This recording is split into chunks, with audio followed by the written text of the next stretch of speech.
guys, it's Sarah, and today we are going to be continuing my celebration of being on BookTube for 10 years, and we are going to be looking back on some of my favorite books from the past years and see if those hold true still.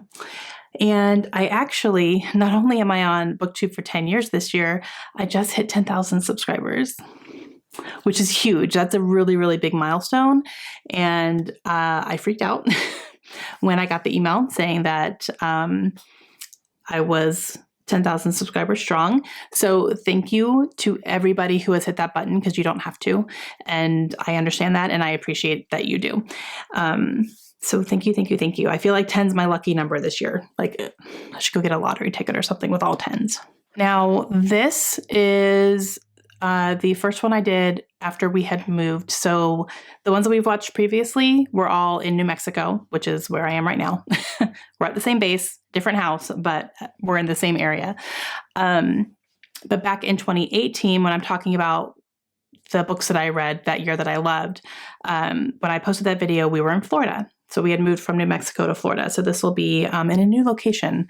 We're going to get a few of those throughout this because we moved a couple times. So got my blue wall though. I can see it. Oh, this one's, this one's more than 10. Look at that stack. Oh my goodness. That's a big stack. Okay. So this will be a lot. Let's see what apparently I couldn't make decisions, and I included so many. So let's see what we have here, what I read in 2018.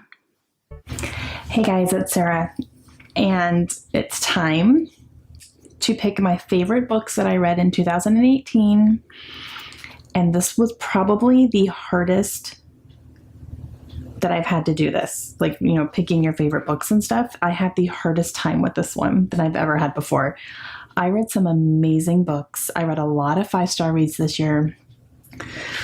And it was really hard to pick. I think I did okay. I think I'm at peace with my decision. But there was a few that were fighting it out till the end, and I struggled a little bit. I would normally do a top 10, but I couldn't narrow it down to 10. So I have a top 12. And that's just going to be what it is, because I literally could not take one of these off the list. I was like, no, these are my babies. This is it. This is my group of my favorites, and none of them can part with each other. They just have to all live together on this list. I'm going to go in no particular order for 11, and then I do have a number one favorite. So one of these beat out everything else. I try to always have a number one by this much, but it did beat everything else. And so everything else is just going to be one of my favorite books this year, and it's not going to be in any sort of list, but I did categorize them by genre. So I have a few contemporary, I have a couple of thrillers, and then I have a big stack of fantasy. That was actually the biggest category for me this year, was fantasy. I've read some really great fantasy books. I'm really getting into that genre and thinking it's something that I'm going to be really getting into a whole lot more, because they were all 5 stars and I love them all so much. So I think fantasy I'm becoming a fantasy lover for sure. All right, let's start with contemporary. And this is only one book. I only have one contemporary on this list. Mainly because I read some contemporary this year, definitely, but it's not my genre of choice. So I have to it has to be something really, really interesting to me. But the one contemporary that is on my list this year is Colleen Hoover, because it can't be Colleen Hoover. I can't have a book read by her and not have it on my favorites list of the year. It's impossible. That's changed. This one, All Your Perfects, was fantastic. I hounded Lindsay from Lindsay's Little Library while I was reading this. She was in meetings all day at her job, and I was reading this, and I kept sending her messages consistently while I was reading it, and I was like, oh my gosh, she's going to have 15 messages when she gets out of her meetings today. That's right. From me reading this book and crying and, oh my gosh, all these feels, what's happening? Why am I feeling this way? I don't know what's going on. I don't know whose side I'm on, and blah, blah, blah, blah, blah, and all these things. And she was just like, I told you. Lindsay's smart. And she did not mind at all having all those messages. So this one's going to make you feel things. It's Colleen Hoover. I'm a big fan of hers, obviously. And so this was definitely my favorite contemporary of the year. I stand by that one. I love Colleen still. I still consider her like one of my favorites. She's an auto-buy author for me. I would not put all of her books, though, that highly. And I definitely have not 5-starred all of her books. That one, for sure. I remember specifically reading that book and I was in tears. It made me cry, and I don't cry very much. So, yeah, that one is the one that deals with infertility and a couple trying to get pregnant and the toll it takes on them. So, yeah, so I definitely stand by that. That is one of her better ones, I believe. Further apart from some of her other books, I could definitely see the not so highly rated things. Like, I understand that. So yeah, but All Your Perfects, I stand by that one. Okay, what's next? All right, let's move on to historical fiction. I have two on my list for this one. The first one is The Life She Was Given by Ella Marie Wiseman. This is a book that was on my birthday reading project, and I'm so happy it was because it has become one of the best books I've ever read. It is about a young girl who gets sold to the circus by her family because they're ashamed that she was born as an albino. And this is taking place in the early 1920s. So things like that were kind of frowned upon or, considered freakish and all that stuff. And they sell her to a circus. So you see her growing up in the circus, what is happening because of that, which some terrible things happen. But she also meets, lifelong friends and builds really strong relationships through all the turmoil and things that are happening. One of the most beautiful scenes I've ever read in a book is in this book, and it involves elephants by a river, and it is just beautiful. I can still picture that scene in my head, and it's so gorgeous. And I just absolutely loved it. I remember reading this and just the characters, I cared about them so much. And it had been a while since I had really cared about characters the way that I cared about the characters in this book. And Ella Marie Wiseman is an author that I will be visiting again, and I'm very excited about that. Okay.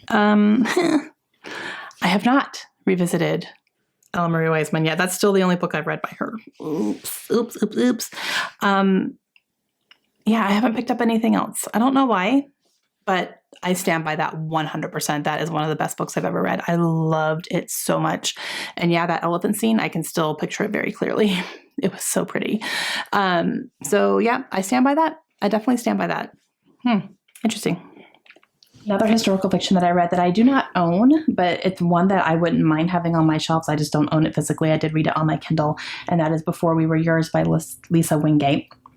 And this one follows a true story. It's a fictionalized true story. So it's based on an orphanage that was in Tennessee, and it follows a woman named Georgia Tan, and she was the head of this orphanage. However, this orphanage was extremely corrupt, and the way that she acquired these orphans was by stealing them away from rich families and kind of looking for a certain type of baby that were going to appeal to people, like pretty, blonde hair, blah, blah, blah, just very desirable, I guess you could say. And she would basically sell them to rich families. And she would not only kidnap, but she would convince the parents that there was an accident and their child died, all the while she's shoveling them into a van and taking them to an orphanage. They were completely malnourished. They were not taken care of. They were abused. And it's very sad because while I was reading it, my heart was breaking, but it was breaking even more because I knew that this was based on something that actually happened. Georgia Tan's a real person. And It just broke my heart completely. And yeah, it was a very sad story, but told in a very beautiful way. And, it was a hard read, but it really impacted me like big time. Okay. 100% stand by that one as well. That book is incredible. I do have a physical copy of it now. Actually, one of my subscribers offered me hers not very shortly after I posted this. She said, I have a copy. You want it? And I was like, yes, please. So she sent me her copy, which was really nice.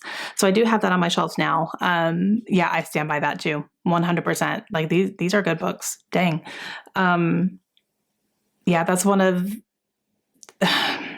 It still baffles my mind that actually happened in real life. It's very disturbing, but it was beautifully written and, yeah, one of the best books, historical fiction for sure, that I've read.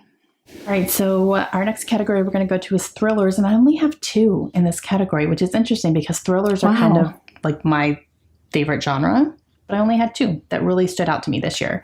The first one is Unsubbed, and this is by Meg Gardner, and this is the first book in a detective series where there's an FBI detective and she hunts serial killers. That's one of the big things that she does. And she ends up trying to track down a serial killer that is very inspired by the Zodiac killer. There's a lot of different trends that you see with this killer and how he's carrying himself and how he's taunting police very publicly and how they cannot figure out who in the world this guy is. And a lot of parallels with the Zodiac killer. The results are not the same, and it's not like an exact copycat, but you can tell there's inspiration there. You can really tell that. And that's what I loved about this book is that, she took an actual serial killer and put it into a fictionalized place, and you can just see the parallels.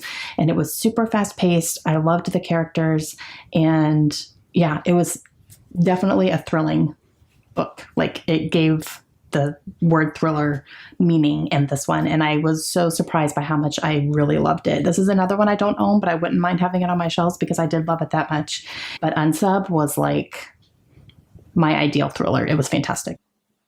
Okay. I stand by this one too. Unsub was fantastic. Now, there are more books in this series that are out. I believe book 4 is the last one that was published. I have not read book 4 yet, but I did read 2 and 3.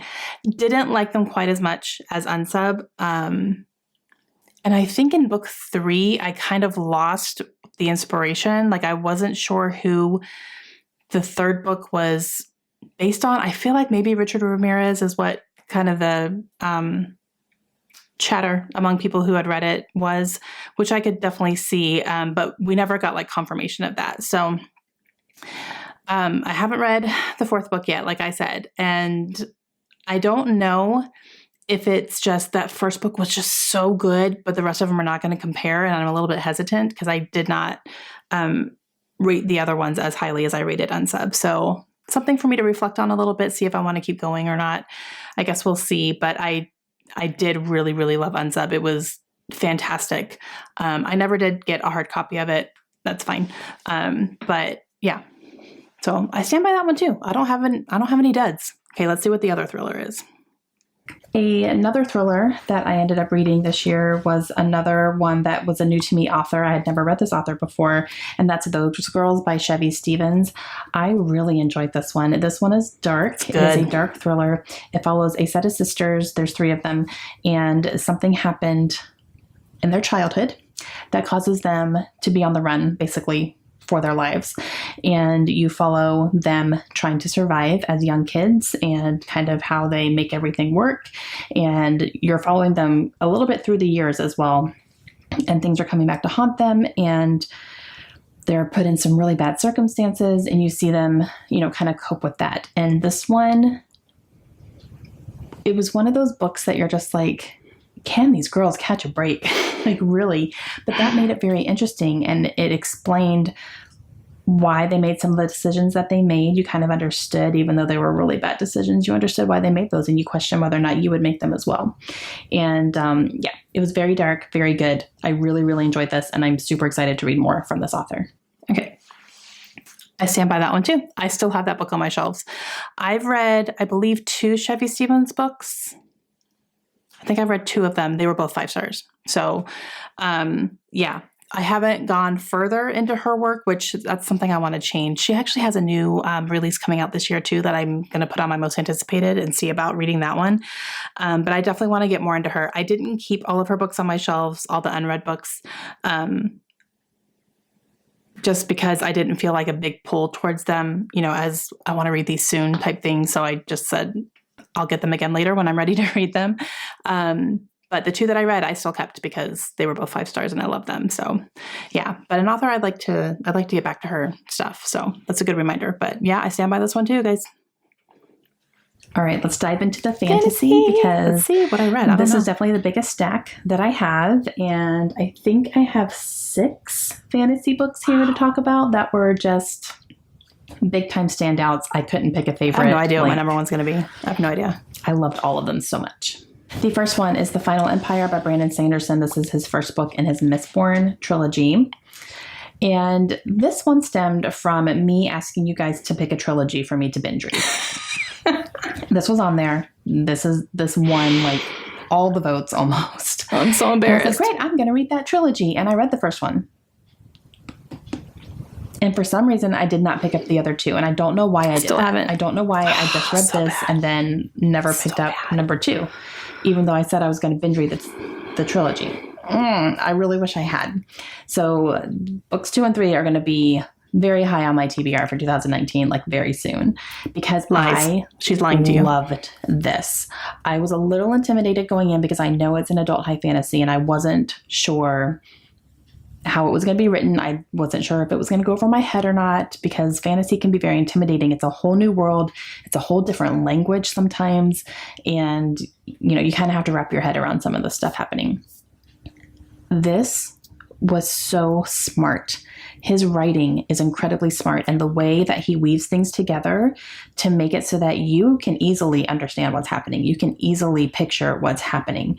And he will put in just these little nuggets of detail that just make it so clear in your head that, maybe other authors wouldn't think to put in such a little detail about that, but it made such a big difference in the way that I experienced the book and the way I could picture everything happening. It blew my mind the way that he was able to do that. He did not dumb anything down. I didn't feel like it was fantasy for beginners or fantasy for dummies in this one.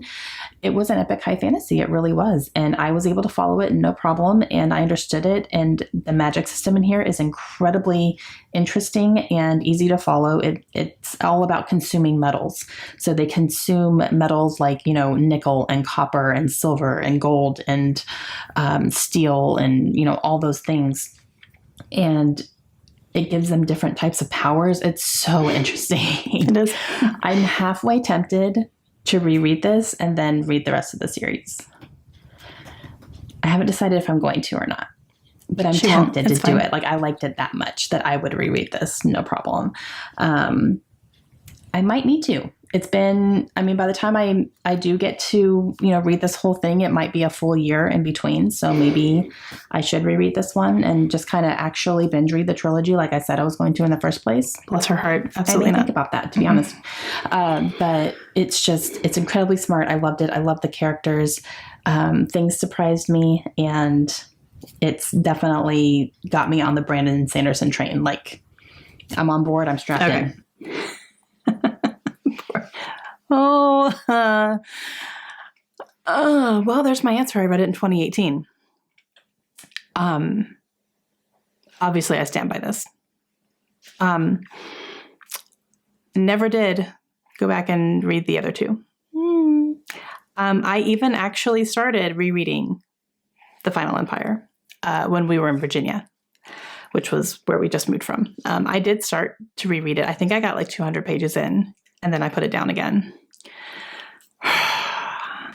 So, I will say I agree with everything she just said, except I'm going to binge read the rest of them here very soon. I did not do that.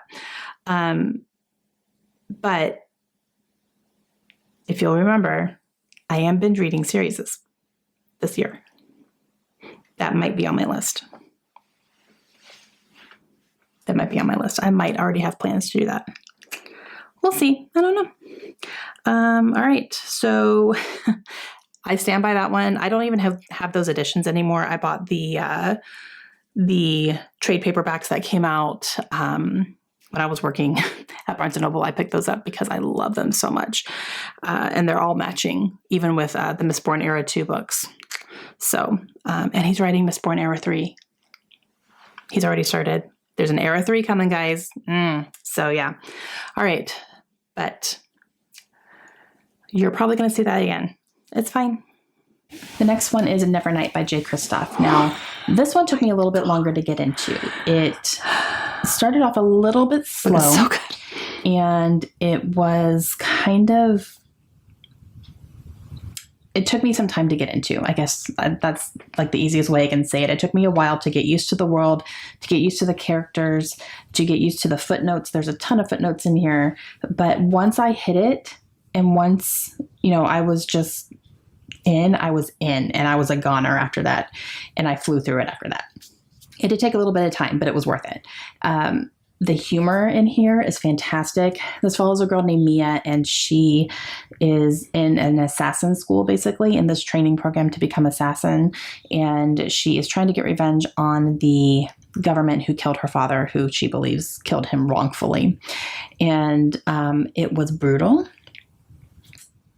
Mia's no joke. Like you hear the word badass chick, but she legit, she doesn't take any crap from anybody, and she's ruthless. She really, really is. There were some things that happened in here that took me by surprise. And, you kind of see things happen a certain way, and then you're like, oh, but this is actually happening. Okay, very interesting. And it was very smart that way. I really liked the training regimens that they went through and the trials that they had to go through in their school. It was very, people died in this training. It's no joke. You have to be able to prove yourself and be able to handle this kind of stuff. And I loved it. I loved it so much. It was very funny. There was a lot of humor in here, and I am really, really excited to read the rest of this trilogy this year for sure. That's definitely going to happen. I already have number 2. Number 3 is going to be released later this year. I will be pre-ordering that one for sure. And I absolutely loved it. So I've definitely become a J. Kristoff fan. She's lying to you again, guys. I did not read the other 2 books yet. They're on my shelves. They're in there. Mm-hmm. They're sitting in the category of I need to reread Nevernight, because I don't remember details at all, not even a little bit. So I did not go back and finish that trilogy. I really want to. I still want to, but I definitely would need to reread Nevernight first, because there's no way I would be able to just jump into God's grave. But I stand by it. Nevernight is fantastic. Oh gosh, Sarah. Okay, let's see what else I'm going to lie about. Let's see what's next. All right, this next one. Oh my goodness. Children of Blood and Bone by Tomi Adeyemi. I loved this book. Interesting. And this is, I would say, this year, this might be the most hyped book, I think. And not just on BookTube, throughout everywhere. Jimmy Fallon picked this to be his book club summer read for over the summer. It was voted on by America, but this was in there and it won hands down. And so everybody was reading this book. And oh my gosh, to me, this completely deserves all the hype that it has been getting. So this follows a tribe of people who used to have magical powers. Or they still do have magical powers, but the government has banned all magic from happening ever, anywhere. You cannot use your magical powers. It is illegal. And it got to a point where it has been like that for so long that they believe they can no longer practice magic. They don't even have the ability to practice magic anymore. That's not the case with this one. This one can practice magic. And she ends up teaming up with the princess of the government, the king and then the princess, who was one of my favorite characters. She was fantastic, but she really saw a lot of injustices happening and said, this is not okay. We should not be treating our people this way. And she runs off and ends up forming an alliance with her and her brother, and someone else comes into the mix. And oh my gosh, it's so good. It was really action packed. There was a lot of action in here, a lot of brutal action as well. And it was just, I loved it. I loved it so much. I could not put it down. I really read this pretty quickly, and I cannot wait for book 2. I've already pre-ordered it, and I will definitely be reading that as soon as it hits my hands. That's going to be a very high priority for me, but I loved it. The writing was beautiful. I was really shocked that this was a debut novel, and so the hype is real, and it's real with me too. Okay. She's lied to you again, guys. This one is interesting. I did not read books 2 or 3 because book 3 just recently came out. The first one came out in 2018. It took a really, really long time for book 3 to come out. A really long time. And I think book 2 got pushed. too. I think it took a little bit longer than they were expecting for book 2 to come out. I'm pretty positive that happened. Okay, I need to decide how I feel about this one because I did not read books 2 or 3 because I had heard such bad things about book 2 that everyone was really disappointed and let down by book 2. Not only did they wait a long time, but they were let down. So I think that kind of put a big stink on the series as a whole. And I don't think book 3, there were a lot of people that were really excited about that one when it finally came out. It took a really long time. So I guess I can't stand by this one if I have absolutely zero interest in finishing the series, because I don't. And I didn't even keep that one on my shelves. So yeah, I don't think I can stand by that one. Now, I do remember when I read it, I really did feel this way about it when I read it. But over time, I have no desire to go back to it. And yeah, that's really interesting. So I guess this one I can't really stand by because the other 2 series that I started and still haven't continued, they're still there. They're on my shelves. I bought them. I'm excited. This one I don't even have anymore. So I guess there's one that I can really stand by. But what are you going to do? And the next one is another one that I read for my birthday reading project, and I just became obsessed with it. And that's An Ember in the Ashes by Saba Tahir. Oh my God. I was expecting to pick this up and enjoy it. I became obsessed with it. Yeah. I could not put this book down. This one is so action-packed, and it's like beginning to end. Like it didn't stop. It was crazy good. It kept me I could not put this book down. I really read this really quickly. And this follows a girl named Leia, and she has had her family torn apart, basically. Her parents were killed. Her brother is put in jail. And she goes to kind of an underground society who's really kind of like against the government type thing, like a rebel group, I guess you could say, asking for help to get her brother out of jail because she believes they are the only ones who could actually pull this off and get him out. And they said, okay, but in turn, we need you to do something for us. And she poses as a slave and kind of infiltrates a military school who is raising all these soldiers, to support the government. And she poses as a slave and meets up with some people. One of them is a student in this military academy, and he has a whole lot of conflictions himself. And I won't give anything away about why, but oh my gosh, it's so good.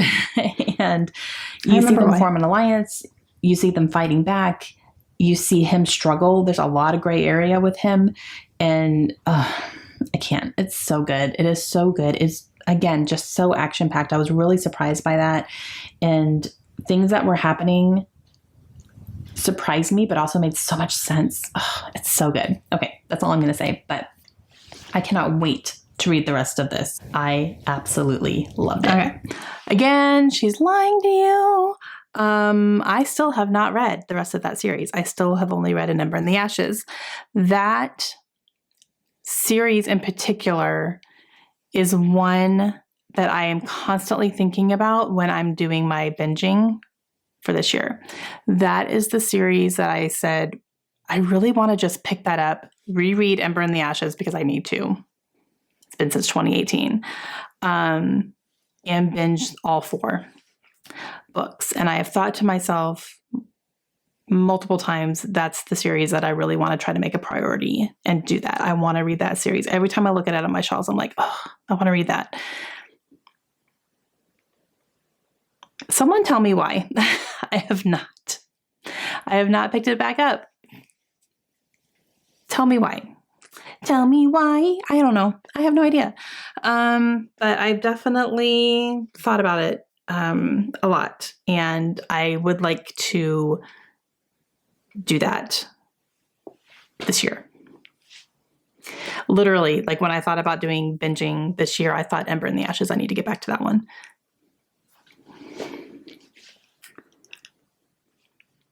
Okay, this is my sign. This is my sign, right? It's fine. It's fine. All right, so this next one is Furyborn by Claire Legrand.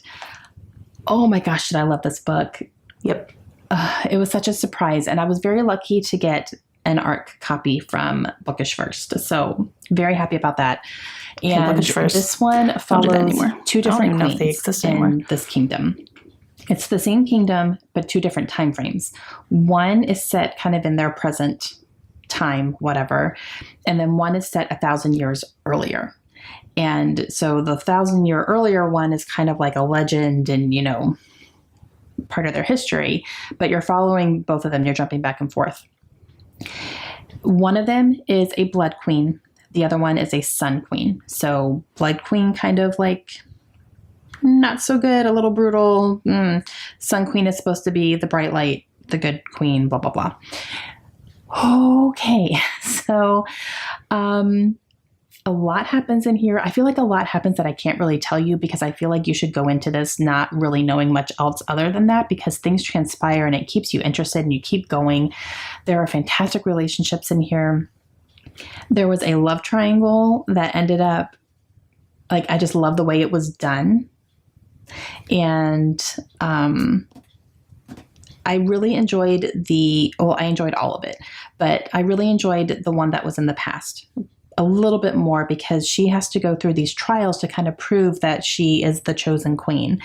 And it gave me really big Hunger Games vibes with that, like going through some trials and all that, and the way that it was kind of presented, that it was kind of a spectacle and all that. So that was kind of cool. Okay, I can't say anything else, but oh my gosh, did I love this. And the way this ended, I cannot wait for number 2. I've already requested an ARC. I don't know if I'll get it or not. If I don't, I will buy it on release day and I will get me a hard copy of this one too, because this is a trilogy I'm going to want on my shelves for sure. And oh my gosh, I loved it so much. Okay. That Sarah did not lie to you. I did get a hardback copy of that, and I have the trilogy, and I read them. I did read that entire trilogy, and I loved them. I loved them. So that trilogy definitely made me want to read all of Claire Legrand's books, and I think I have them all. She has a new trilogy that she's writing. I went to an author event with her when we were in Virginia for the first book, and so I got to like meet her and talk to her and stuff. She's so kind. I didn't get book 2 though. I think book 2 is out, and I have not purchased that one yet. And then I think book 3 is on the horizon as well. So I don't have absolutely everything that she's written, but I have a lot. So I need to get back to reading Claire Legrand. But I did love this trilogy for sure. And I did read all of them. So this one I stand by. Absolutely. Okay, one more fantasy. You probably know what this is. One more fantasy. I read it recently. Strange the Dreamer by Laini Taylor. Okay, this one was probably my most intimidating read this year. I put it How off. was that not number 1? What else was number 1? And oh man, finally I said, okay, this is happening. I'm picking it up. And I don't know what number 1 is because of that book, you guys. Oh I was afraid of this one because I was afraid that it was going to go over my head. I was afraid it was going to be too whimsical and I wasn't going to understand the point, or I was going to be like, I don't get this. Oh, I got it. It was beautiful. It really was. I've already read Laini Taylor books in the past, so I knew her writing was very lyrical and all that. So the writing didn't necessarily scare me. It was just, I think how vague people were about it who have read this kind of scared me a little bit because they were like, I can't really explain it. And I'm like, then why am I going to pick this up then? But I get it. Like, I can't really explain it. I get that. You don't want to explain too much because I think going into this a little bit blind is the best way to go. I really do. Because, you would kind of give away a little bit too much.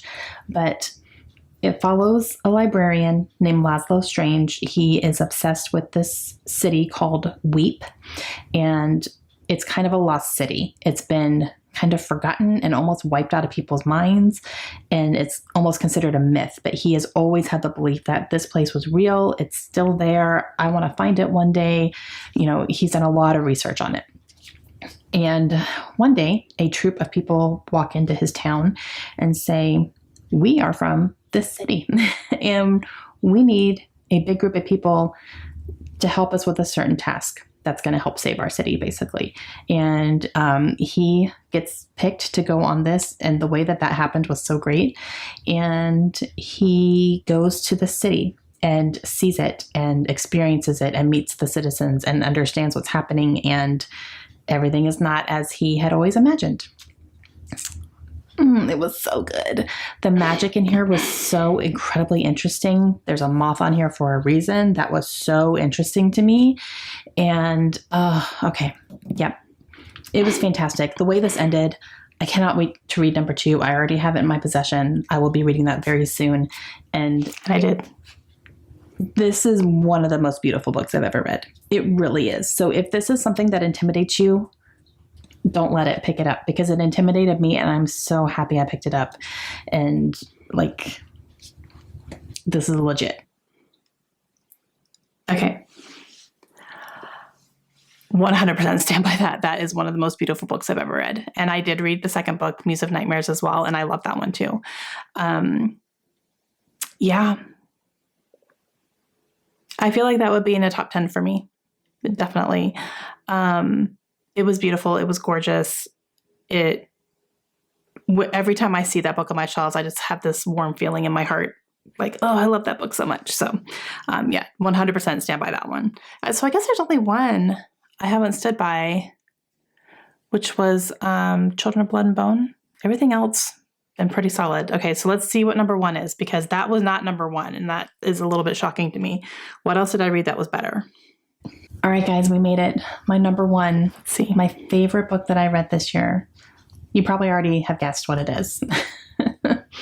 But, man, it was hard. It was hard to narrow it down. It really was, because I read some really beautiful books this year. But this one just... Those were good books. Pretty Girls by Karen Slaughter. Like, it edged everything else out. Like, oh, I'm not kidding by that much. And... so I guess I lied. This is a thriller. So 3 thrillers on my list. But this one really made me fall in love with her as an author.